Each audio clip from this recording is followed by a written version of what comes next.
देखिए, पूरे देश में सिर्फ यहाँ पर नहीं, पूरे मुल्क में चर्चा हो रही है कि जिस संविधान की हम हमेशा चर्चा करते हैं उसको सबसे बड़ा ग्रंथ देश का मानते हैं, और जो माहौल निर्मित हुआ है उसमें क्या हमारी सारी संस्थाएं सुरक्षित हैं, क्या उनको प्रभावित किया जा रहा है, और संविधान ने जो प्रावधान है क्या उनका पालन सही रूप में हो रहा है, क्या जो स्पिरिट ऑफ कॉन्स्टिट्यूशन है उसको हम फॉलो कर रहे हैं, और जो अलग अलग नाना प्रकार की संस्थाएं हैं उनको क्या नीतिगत तरीके से कमजोर और खोखला किए जाने की कोशिश हो रही है सरकार के माध्यम से। जैसा उदाहरण दे रहा हूं मैं आपको, जो चीफ इलेक्शन कमिश्नर है उसके चयन के लिए जो प्रक्रिया थी उसमें चीफ जस्टिस थे, लीडर ऑफ ऑपोजिशन थे और प्रधानमंत्री थे। ये एक बहुत पुरानी परंपरा थी। अब उसको बदलकर उसमें प्राइम मिनिस्टर हैं, एक मिनिस्टर हैं और एलओपी हैं, और बहुमत से निर्णय होता है। तो 2-1 का बहुमत हमेशा सरकार के पास रहेगा। तो चीफ जस्टिस को उसमें से हटा दिया गया है। इलेक्शन कमीशन को हमने महाराष्ट्र चुनाव के बाद रिक्वेस्ट की थी कि हमको वोटर लिस्ट दी जाए। कोर्ट के आदेश के बाद कोर्ट ने कहा कि हर पॉलिटिकल पार्टी को अधिकार है कि वोटर लिस्ट और तमाम डिटेल्स हमको दी जाएं। कोर्ट के निर्णय के बाद निर्वाचन आयोग ने, सरकार ने कानून बदल दिया कि डिटेल्स हम शेयर नहीं करेंगे। तो इस प्रकार से संस्थाओं का जब दुरुपयोग होता है, उनका मिसयूज होता है, उनको कमजोर किया जाता है, तो चिंता का विषय है। और हमारे लोकतंत्र में, हमारे गणतंत्र में सिर्फ चुनाव लड़ना ही लोकतंत्र नहीं है। संस्थाओं को जीवित रखना, संस्थाओं की विश्वसनीयता को जीवित रखना, संस्थाओं को चलाने वाले लोगों की चयन प्रक्रिया को हम उसको धूमिल ना करें, उसको पारदर्शी रखें, ये बहुत महत्वपूर्ण है। इसलिए ये जरूरी हम इस प्रकार के संवाद होते रहें, चर्चा होती रहे सिविल सोसाइटी के साथ, पार्लियामेंट के अंदर लोगों के साथ, क्योंकि ये देश सबका है। और मैं समझता हूं जितनी जिम्मेदारी पक्ष की है लोकतंत्र में, उतनी विपक्ष की भी है। विपक्ष के नाते हम लोग सवाल उठाएं, सवालों के जवाब मांगें, पारदर्शिता की मांग रखें, जवाबदेही तय करें। पार्लियामेंट के अंदर चर्चा हो नहीं पाती है। जो संवाद, जो डिस्कशन, जो डिबेट्स होने चाहिए मुद्दों को लेकर, इस बार पिछले सत्र में बहुत सारे मुद्दों को उठाया गया लेकिन चर्चा हुई नहीं। तो मुझे लगता है कि इस प्रकार की जो परिस्थिति पैदा हो रही है ये एक चिंता का विषय है, और हम सबको मिलकर इसमें आगे के रास्ते ढूंढने पड़ेंगे। मुझे खुशी है कि आज बहुत लोगों ने अपनी बात को रखा, अनेक लोगों से हमारी चर्चा हुई है, और मैं हमेशा कहता हूं कि 70 साल से जो भी सरकार आई है उसने इन संस्थानों को सिंचित करने का काम किया है। अब संस्थाओं को अगर हम उनकी गुणवत्ता को कम करेंगे, उनकी ताकत को कम करेंगे, तो ये इसका एक नकारात्मक प्रभाव पड़ेगा देश की लोकतांत्रिक व्यवस्था के ऊपर, और ये हम सबको बहुत चिंता का विषय मानना चाहिए। देखिए, चुनाव हर दल लड़ता है जीतने के लिए, और मैंने कल दिल्ली में एक प्रेस कॉन्फ्रेंस की थी। हमारी पार्टी का हमने कुछ गारंटीज हैं, उसको हमने जनता के समक्ष रखा था। हम अपने आइडिया, अपना रोड मैप, अपना एजेंडा पेश कर रहे हैं। अब ये निर्णय जनता को करना है। दिल्ली के मतदाताओं ने कई बार राज्य सरकार को रिपीट किया, केंद्र सरकार को रिपीट किया।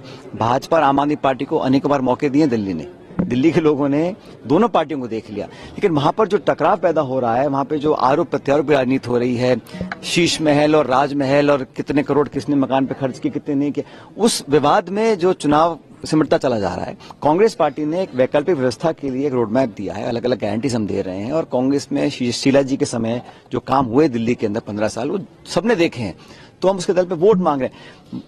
अलग अलग राज्यों में राज्य की इकाई का भी एक इनपुट हम लोगों को मिलता है, और जैसा इंडिया गठबंधन के तमाम नेता बोल रहे हैं, हम लोग भी बोल रहे हैं कि इंडिया गठबंधन मजबूत है और पहले से ज्यादा मजबूत रहेगा।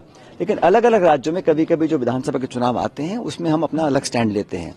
उदाहरण के तौर पर झारखंड में हम लोग मिलकर चुनाव लड़े, हमारी पार्टी सरकार का पार्ट है। जम्मू कश्मीर में हम मिलकर चुनाव लड़े, लेकिन आज हम सरकार का पार्ट नहीं है। और दिल्ली में, जैसे पंजाब में हम आमने सामने लड़े थे, दिल्ली में मुकाबला कर रहे हैं, और हम लड़ रहे हैं, जीतने के लिए लड़ रहे हैं। जनता निर्णय करेगी। ये सरकार, जो मैंने पहले भी कहा, पूरी तरह कंफ्यूज्ड है। इनको पता नहीं, पहले तो घोषणा की सब जिले निरस्त कर देंगे, फिर कमेटी बनी, फिर कुछ किए, कुछ नहीं किए, क्या मापदंड है किसी को पता ही नहीं है। या सरकार या तो मापदंड तय करे पारदर्शी तरीके से कि ये फला फला डेटा पॉइंट है, इसके आधार पर हम निर्णय ले रहे हैं। वो मनमानी कर रहे हैं, और जब कोई जिला बन गया है अगर, तो उसको और पुख्ता करने के लिए 100 तरीके हैं। उसको रद्द करना मानता हूं गलत है, इसका हम विधानसभा में पुरजोर इसका विरोध करेंगे। अब भर्तियां हैं, सरकार की एजेंसी कहती है होना चाहिए रद्द, मंत्री रोज दावा करते हैं रद्द होना चाहिए, सरकार कर नहीं रही। क्या मजबूरी है, क्यों नहीं करना चाहते हैं? अपनी खुद की एजेंसी पे सरकार को विश्वास नहीं है, इसलिए मैंने कहा सरकार में बहुत दबाव है, इंटरनल बहुत दबाव एक दूसरे के ऊपर होगा और कंफ्यूजन में सरकार है। इसलिए अब तक जो 1 साल का कार्यकाल रहा है उसमें कोई बहुत ज्यादा जनता को प्रभावित नहीं कर पाया। 35 लाख करोड़ के एमओयू साइन किए हैं, क्या रोड मैप है, क्या टाइमलाइन है। अब कह रहे हैं कि हम ऑक्शन नहीं करेंगे, हम जमीन ऐसे आवंटित कर देंगे। ये इसका मतलब क्या हुआ? आप पक्षपात करना चाहते हैं, और अगर आप आवंटित करना चाह रहे हैं तो आप बताइए किसको करना चाहते हैं। तो इस विधानसभा के सत्र में हम हर मुद्दे पर सरकार से जवाब मांगेंगे, ये हमारा अधिकार है और जनता का भी अधिकार है कि सरकार से जवाब लेना। विपक्ष को हमको जिम्मेदारी दी है, हम उस काम को करेंगे।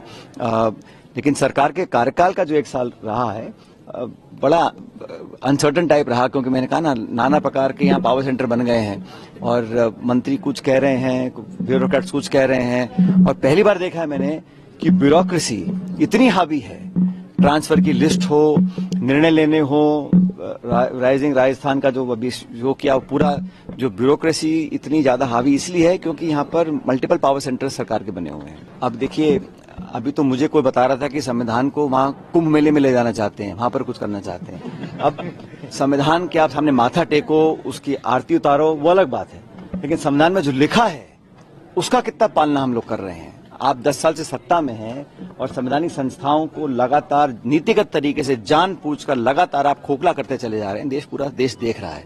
और संविधान, राहुल गांधी जी बोलते हैं, वो किताब हाथ में ले क्यों घूमते हैं? ताकि जनता को पता पड़े कि कौन संविधान की मूल भावना के विरोध में है और कौन संविधान के पक्ष में है। संविधान में लिखा हुआ एक एक शब्द, एक एक अक्षर, जिस पर हम शपथ लेकर सरकार चलाते हैं, उसकी पालना करना हमारा धर्म है, हमारा फर्ज है। और बीजेपी कहीं ना कहीं बैकफुट पे है। और ये बात मैं नहीं कह रहा हूं, मनमोहन सिंह जी 10 साल प्रधानमंत्री रहे, कभी एक बार उन्होंने बोला कि हम संविधान को नहीं छेड़ेंगे, खिलवाड़ संविधान से नहीं करेंगे, आरक्षण से कोई खिलवाड़ नहीं करेंगे। तो बार बार भाजपा के नेताओं को, प्रधानमंत्री जी को, गृह मंत्री जी को, रक्षा मंत्री जी को बार बार ये क्यों कहना पड़ता है कि हम कोई खिलवाड़ नहीं करेंगे, कोई छेड़खानी नहीं करेंगे संविधान के अंदर? क्योंकि संविधान को बदलने की जो मांग है वो सत्ताधारी जो दल है वहां से उठती है। उनके साथ जो अलग अलग संगठन जुड़े हैं वो बार बार इस बात को बोलते हैं और जनता के जहन में ये एक फीलिंग पहुंच चुकी है कि कहीं ना कहीं ये कुछ खिलवाड़ कर सकते हैं संविधान के साथ। पहले ऐसा कभी हुआ नहीं है क्या? मैं कहा ना, राजनीति में संभावना का तो खेल है, कब कौन क्या कर दे किसको मालूम है।